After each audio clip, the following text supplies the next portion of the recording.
nightmare for the examinees. So there are various complexities because many of you argue like regurgitation, echo is facing a lot of tough competition from MRI. Valve area is totally different from cath, echo, and 3D. Why should we be asked by clinical auscultation to make a commitment towards whether it is moderate or severe? Where I think there is a big controversy between echo and 3D echo and cath. And then what about valve resistance as a concept compared to valve area? And there's a whole new gamut of low gradient severe AS. What is stethoscope has to do with it? And there is a big lack of evidence base comes to total valvular heart disease, mostly rheumatic heart disease, and especially clinical auscultation and clinical examination. There is absolute lack of evidence base. And then the most important thing is, especially for the people who are not inside major institutions, there is a big lack of exposure. And importantly, there is declining clinical skills. So I think these are very important complexities that are there. But still, the most important thing is it brings out a lot of your thought process. How do you approach a case? How much importance you give, and a detailed history taking. All those things comes into the picture. And how do you analyze your history? How do you place various examination findings and synthesize your diagnosis? I think everything comes out in this case. That is why it still remains a good long case. So how do you approach a clinical approach? It starts from the way patient walks into your clinic, and then it starts from the history, obviously. So the most important thing is history of rheumatic fever. Is there a history of rheumatic fever? And what is the latency from the episode of rheumatic fever? So when the rheumatic fever episodes occurred and now, where is he now? And then what is the onset of symptoms? And what are the symptoms that started with, like whether he started with a PND, orthopnea, or there was early heart failure? You can dichotomize between various diseases in this disease, like various valve lesions in this disease. And what has been the course of the symptoms? What is that brings in a lot of natural history and combination of symptoms, and what are the specific symptoms for a particular valve lesions, and then what are the precipitating factors, and so on and so forth. All these things should be brought out nicely in a story form. And the story should not be too long or too short. It has to be appropriate for the particular thing, and there has to be emphasis. It cannot be monotone. It has to be you have to bring out the best whatever the patient has told.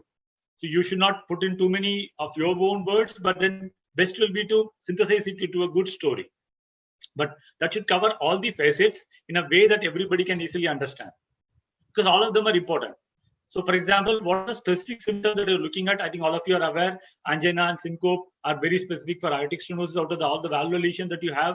And then hemoptysis happens only in MS, and palpitations predominantly in AR, unless there is arrhythmic type palpitation. Volume overload palpitation is very classical for AR. And then prominent neck pulsations can happen with venous as well as arterial thing with AR and TR. So these are the specific symptoms, but we always look for the starting point being rheumatic fever. So I will briefly touch about some salient aspects of rheumatic fever that all the residents should know before I actually go into the approach to a valvular heart disease. So what is the frequency of rheumatic fever valve involvement in a rheumatic fever?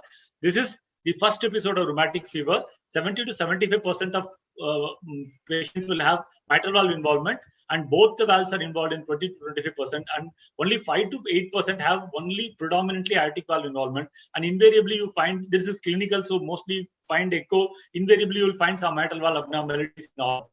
And there are some important numbers that you have all to know. Many times this is asked, like how common is carditis in first episode of rheumatic fever? That is varies from 30 to 70%, and it all depends on whether you are looking clinically or subclinically.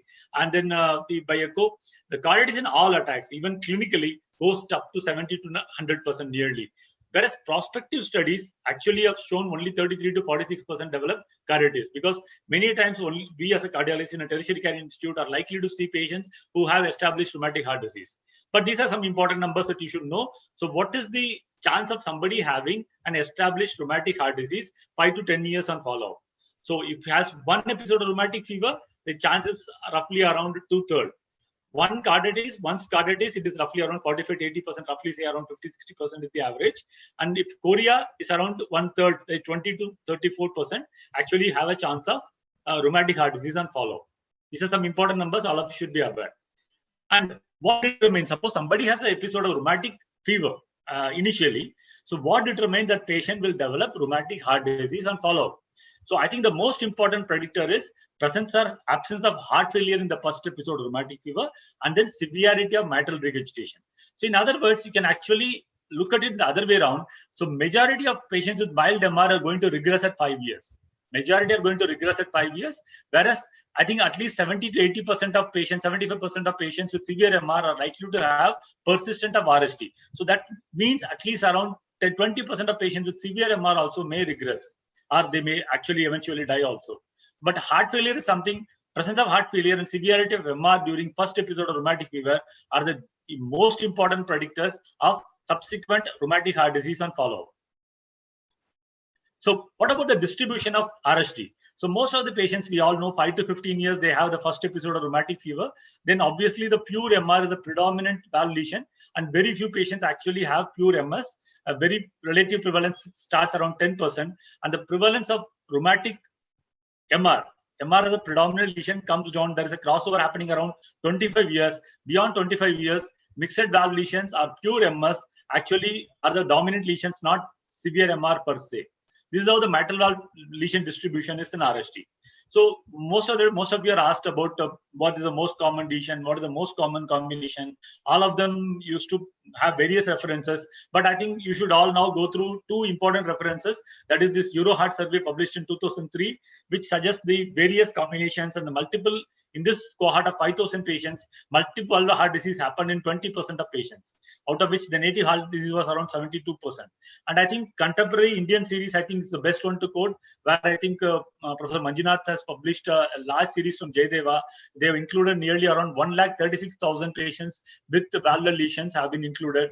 And this is a good quote for what are the combinations that are more common, like in terms of multivalvular lesions. So more than 1/3 of patients had multivalvular lesions. The order of involvement was MS plus MR was the most frequent. Then you have MS with AR. Then you have AR and MR. Then you have AS with AR. Then you have MR with AS. Not only this, not only RST alone. So basically, most of the patients were RST. So I think then you have multiple other combinations were there. And 9% of patients had organic tricuspidal disease. This is a very good data that you all can quote in your exams. So I think coming to aortic regurgitation, many of the times you find predominant aortic regurgitation in your patients. So you often wonder what would be the causes. I think again this pattern is quite interesting. So I think predominant aortic regurgitation, isolated AR is only 5.8%, but rheumatic is still the predominant cause of aortic regurgitation. Then you have bicuspid as the second common. Then you have congenital, then sclerotic, and then aortic root diseases and sclerotic are equally prevalent among this series. Coming to the, as I told you, multivalvular, coming to the prevalence of AR, out of all the prevalent multivalvular lesions, I think the most important ones are MS with AR at 26.5% and MR with AR at around 23.3%. So in multivalvular heart disease, MS-MR is the most dominant combination, followed by MS with AR, followed by MR with AR. So I think this is a very good data all of you should go through and then should be able to quote. Coming to the natural history, like many of us are being asked, like the natural history, how do things go?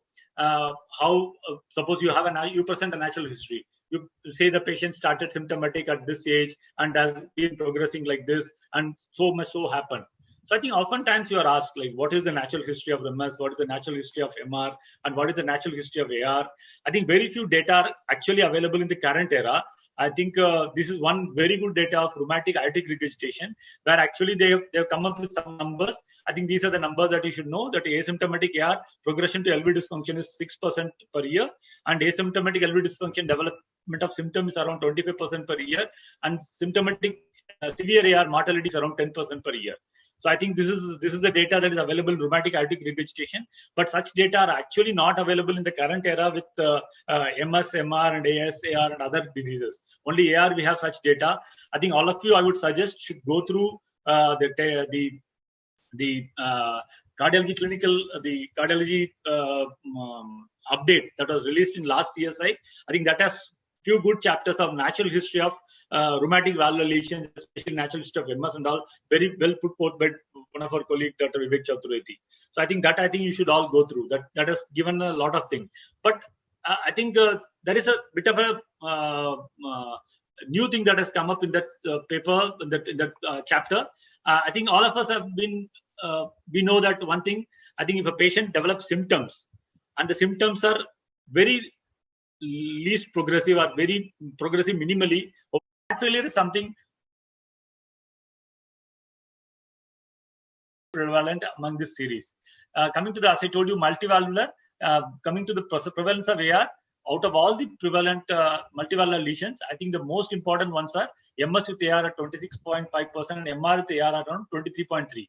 So in multivalvular heart disease, MS-MR is the most dominant combination, followed by MS with AR, followed by MR with AR. So I think this is a very good data all of you should go through and then should be able to code. Coming to the natural history, like many of us are being asked, like the natural history, how do things go? Suppose you present a natural history. You say the patient started symptomatic at this age and has been progressing like this, and so much so happened. So I think oftentimes you are asked, like, what is the natural history of MS? What is the natural history of MR? And what is the natural history of AR? I think very few data. But when the patient becomes symptomatic, the progression of symptoms is pretty fast. That is what we have been told. But if you go through that natural history of MS in India, per se, some of the studies that are available from the other tropical areas and Africa, it suggests that possibly MS per se may not be so innocent as we possibly think. Another common question that all of us is, all the examiners ask is modified, the revised Jones criteria. I think most of you are aware. I think without this, nobody should appear in the exam, obviously. And what are the differences, you should all know. And then most of the time you falter when you're asked how this differentiation is made between the low risk population and the high risk population. So I think that the low risk population is AR of incidence of 2 per 1 lakh, this thing, and then all the age prevalence is 1 per 1,000. I think this is the only data that is available is the annual incidence of ARF in our country. I think this is the possibly the only very few papers that are available based on population-based studies and surveillance. It's around 8.7 per 1 lakh population is the incidence of ARF. So I think the Jones criteria revision, these are the major revision that is available is the annual incidence. Without this, nobody should appear in the exam, obviously. And what are the differences, you should all know. And then most of the time you falter when you're asked how this differentiation is made between the low risk population and the high risk population. So I think that the low risk population is AR of incidence of 2 per 1 lakh, this thing, and then all the age prevalence is 1 per 1,000. I think this is the only data that is available is the annual incidence of ARF in our country. I think this is the possibly the only very few papers that are available based on population-based studies and surveillance. It's around 8.7 per 1 lakh population is the incidence of ARF. So I think the Jones criteria revision, these are the major revision that has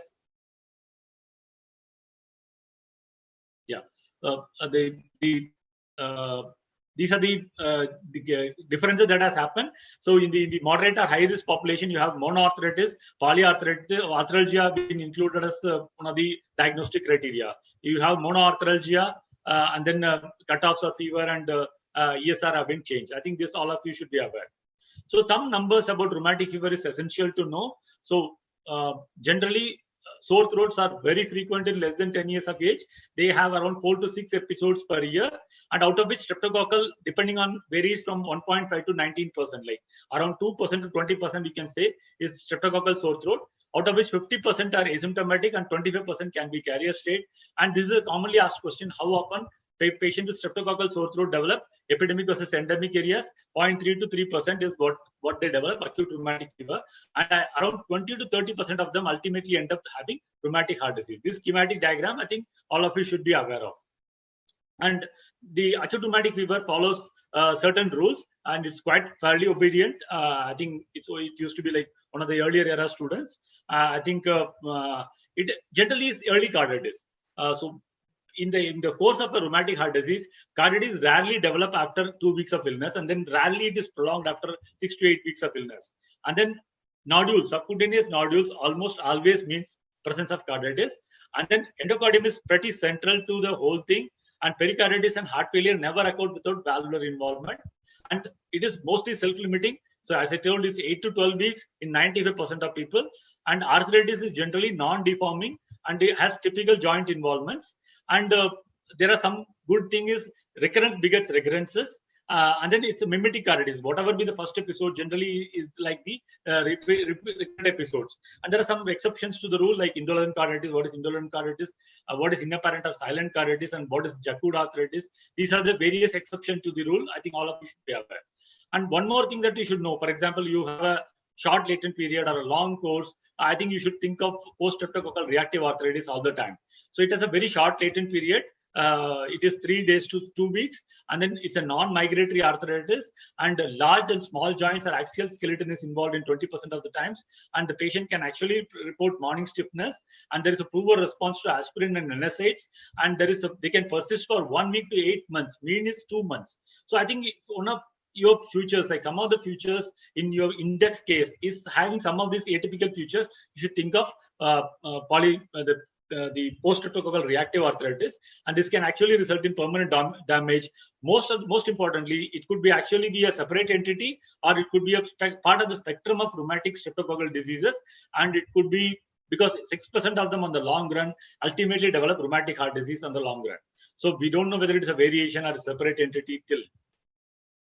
As I told you, rheumatic fever can pretty well regress. I think some of the numbers that you should know based on the clinical series as well as the echocardiographic series. There are very few echocardiographic series are available, but then most of the mild carditis or minimal carditis generally improve over time. So one more thing is, you are often asked in the exams, how often you find a history of acute rheumatic fever in the case. And this is a very good data from the Remedy study, which is India and Africa, mainly from Africa. You have a 3,000 patients data. I think all the contemporary statistics, this is a paper that you should be quoting, where I think 40.7% of patients had a history of could recollect a past history of acute rheumatic fever, and heart failure was there in 33%, pulmonary hypertension was there in 28.8%, stroke was there in 7.1%, endocarditis was there in 4%. So most of the data that you are asked, I think you can quote this for the outcome base. Is one of the best outcome-based data that are available. I think I think all of you should be aware. This is called Remedy study. I think this is something that you should be aware of. So I think I've given you a lot of spoon feeding about the common questions that are being asked, and the common thing that has to be covered before you venture into the exam hall about rheumatic fever and rheumatic heart disease. But ultimately, you have to present the case, and what are we assessing? So suppose this is a very prototype case. For example, it's a rheumatic heart disease, severe MS, moderate MR, severe AR in congestive heart failure, normal sinus rhythm, NYHA functional class 3 with no evidence of rheumatic fever and infected endocarditis. Is the diagnosis complete? No. You're not assessed about pulmonary venous hypertension, pulmonary arterial hypertension, and a clinical assessment, if possible, about LV function or some of the precipitating factors for worsening, like anemia or other factors that could be there.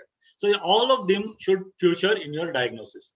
I think I would say a whole complete assessment has 9 components. 9 components. Remember this. Just always recheck once you have written it. So you put out the severity and combination of valvular lesions in an RST case, and then you say functional class. You have heart failure. So functional class and heart failure come together. You say about rhythm. You have PVH, PH. You have left ventricular function. You have features of carditis, acute heart disease are there. Features of infected endocarditis are there or not, and precipitating factors are there or not. So basically, I would say the current status, like class and heart failure, and you have the other features like ventricular function, rhythm, and PVH and PH, and the accompaniments like other factors like carditis, infected endocarditis, and precipitating factors. All these 9 should feature in your complete diagnosis in any long case, preferably in a RST long case. They all have to be there. So how do you assess them? It's pretty simple. I would say there are 9 features that you have to assess, and all the severity and combination, all of them that you have put together should match 9 clinical features that I'm going to describe you. All this is well known. I think all of you are well, you have been practicing this. But this is where you all falter.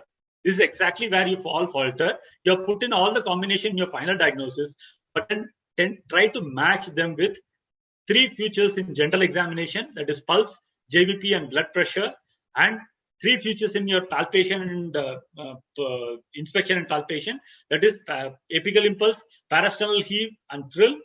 And then 3 features in your auscultation. That is heart sounds, murmurs, and added sounds. Heart sounds, added sounds, and murmurs.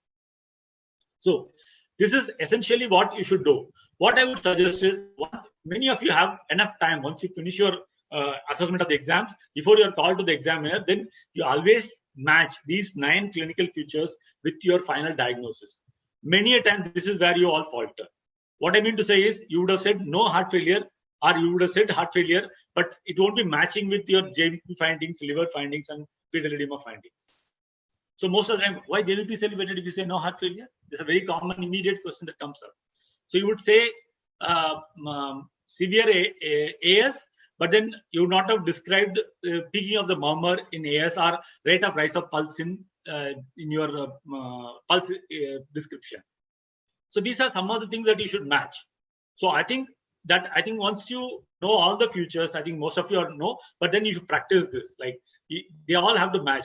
The pulse, BP and JVP, apical impulse, parasternal heave and thrill, and the sounds, added sounds and murmurs should match with your diagnosis. Coming to the heart sounds per se, I think the capacity of human hair is 30 to 10,000 hertz, and 20 millisecond apart we can hear. And post cardiovascular sounds are from 30,000 hertz. And the 3 characteristics of any heart sound is the intensity of the sound, the pitch of the sound, and the quality of the sound. And then the high frequency sounds are related to opening or closing, that is opening snap and ejection sounds. And you have closure sounds like S1 and S2. Low frequency sounds are the early and late diastolic filling events of the ventricle. I think this is a very classical picture that I think tells you about the commonly asked question like what is the audible frequency and what is the live threshold and all those things. This is a very classic picture where you can heart sounds are superimposed on our human capacity. And this is how the various murmurs are described, like low pitch, medium pitch, and high pitch, depending on the hertz. And it's very important. Like it's not about why you are describing a high pitch murmur as a low pitch murmur, because you're not understanding at the DM level. At a DM level, all the things are same. You present an MS with AR patient, the same you would have presented in your undergraduate exam also. The same thing you would have presented. What we are trying to assess, whether you know the natural history that is in addition to what you know in your undergraduate days, and whether you know the hemodynamics behind the production of the murmurs and the various clinical findings. That is what we are actually looking at. Once you describe a high pitch murmur as a low pitch murmur, immediately the examiner pounces on you. That is because you don't know what determines the pitch, and you don't know, you're not thinking about that particular valve lesion that you're describing. That is why we immediately pounce on you. So the pitch of the murmur depends on the pressure gradient, the pressure difference of the gradient, and the amount of flow. I think you have a low pitch murmurs have a rumbling quality. Classical example is mitral stenosis, and the medium pitch murmurs are harsh. They are like the AS murmurs. The high pitch murmurs, they have a quality of blowing quality. The classical being AR murmur, which is a very good blowing quality murmur. So another important thing, oftentimes you are asked, you describe the murmur, where the murmur starts, where it ends. That is because whether you understand this cycle or not. That is what the examiner wants. Am I clear?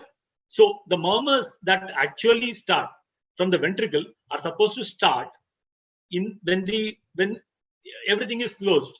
That is isovolumetric contraction time also, there will be a murmur. So that is the difference between the pansystolic murmur and the ejection systolic murmur, where the ejection systolic murmur starts, where the pansystolic murmur starts, where it ends, where the PDA murmur starts, and where the PDA murmur ends. All this is asked because whether you understand the basic physiology. All of you should be at DM level, should be able to draw this curve, this diagram, along with the murmur that you are describing. So the best way to start is start drawing the ECG and then JVP, and then you start drawing your murmur and put the sounds, and then start drawing the murmurs. This all of you should be aware. So this is very important. Once you keep on practicing it, it's very simple. It doesn't take more than 2 hours to learn the whole things about all the murmurs. So you just can practice this very easily. And once you know this, it's absolutely nothing. All these questions are actually will look stupid to you once you understand the premise behind all these questions. That's very simple. So moving on to now individual lesions. So most often you describe something as severe MS. Most often you are asked why do you say it's severe MS? This is where the importance comes. So what are the most important things that will tell you that this is a severe MS? The most important things are the duration of the murmur, a prolonged diastolic murmur accompanied by a thrill and a narrow A to YS gap. These will give you the most important clues to say this is severe MS. Presence of pulmonary hypertension, cardiomegaly, congestive heart failure, they all will help you if this is an isolated severe MS. In a multivalvular heart disease, these could be happening even though pulmonary hypertension is a more common or more early feature of severe MS compared to other valvular lesions. So, but cardiomegaly can be there because of an AR, for example. Then you have to distinguish whether it's an RV type of apex or whether it's a LV type of apex because of volume overload in a patient with MS with AR. So, presence of AF, intensity of murmur, and pre-systolic accentuation alone do not correlate with severity of mitral stenosis. So in a multivalvular lesion, when you have multiple things, the things that stand out, that will say this is mitral stenosis, if they are there, is prolonged diastolic murmur, a thrill, and A to YS gap generally tell you that the patient is likely to have severe MS. And disproportionate to other valve severity, if there is pulmonary hypertension also, you can ascribe this to severe MS. So even A to YS gap has a lot of fallacies in a multivalvular lesion, which I will be discussing about this in detail. So coming to, because opening snap is a very important thing. Commonly you are asked about how do you differentiate opening snap with from A to P2. I think this all of you should be know is the respiratory variation, postural variations, and what is the interval and where it is best heard.